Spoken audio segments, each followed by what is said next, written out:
అందరికీ నమస్కారం అండి. ఆగస్టు 15వ తారీఖున అన్నా క్యాంటీన్కి రాష్ట్ర ముఖ్యమంత్రి వర్యులు నారా చంద్రబాబు నాయుడు గారు రావటం జరిగింది గుడివాడ. ఆ రోజు ఆటో డ్రైవర్ల పేర్లు నా పేరు ఇస్తుంటే నేను ఏమనుకున్నానంటే ఈ ఎదర కుర్చీలో ఉంటామేమో మైక్ ఇచ్చి మాట్లాడమంటారేమో అనుకున్నాను. అది కాకుండా ముఖ్యమంత్రి గారు పక్కన కూర్చొని నారా చంద్రబాబు నాయుడు గారు పక్కన కూర్చోబెట్టుకొని మాట్లాడి నువ్వేం చేస్తావని అడిగారు. నేను ఆటో తోలుతానని చెప్పాను. ఇంకో విషయం కూడా చెప్పానండి, 2017 వరకు కూడా నేను డ్రైవర్నేనండి. 2017 తర్వాత నేను ఎస్సీ కార్పొరేషన్ లోన్లో ఆటో తీసుకున్నానని కూడా చెప్పానండి. అంతే కదండి. ఆయన అడిగారు, మీరు డీజిల్ ఆటో తోలుతున్నారా పెట్రోల్ ఆటో తోలుతున్నారా అని అడిగారండి. అడిగినప్పుడు నేను చెప్పిన సమాధానం అంటే డీజిల్ ఆటో తోలుతున్నానని చెప్పాను. అది ఖర్చు తగ్గియాలంటే ఎలా మార్గం అవుతుందని అడిగారు. పెట్రోల్ ఆటో తోలుతున్నారా డీజిల్ ఆటో తోలుతున్నారని ముఖ్యమంత్రి గారు అడిగారండి. అడిగినప్పుడు నేను డీజిల్ ఆటో తోలుతున్నాను అన్నాను. ఖర్చు తగ్గే ఉపాయం ఏమైనా ఆలోచించావు అన్నారండి.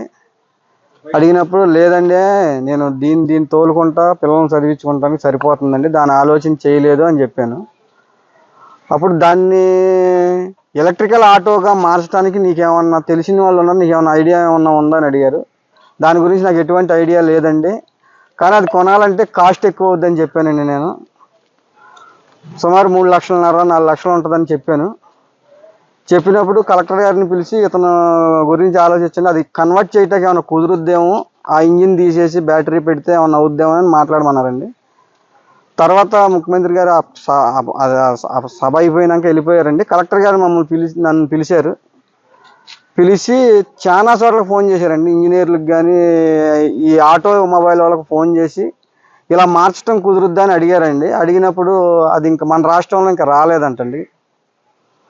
ఈ డీజిల్ ఇంజిన్ తీసి బ్యాటరీ అమర్చడం ఇంకా మన రాష్ట్రంలో ఇంకా రాలేదని అన్నారు. అన్నాక తర్వాత ఈ బ్రేక్ ఇన్స్పెక్టర్లను కూడా పిలిచారండి. వాళ్ళు అడిగారు, నీకు ఎలక్ట్రికల్ ఆటో ఇస్తారయ్యా, మరి నీకు ఏ కంపెనీ అయితే బాగుంటుంది అన్నారండి.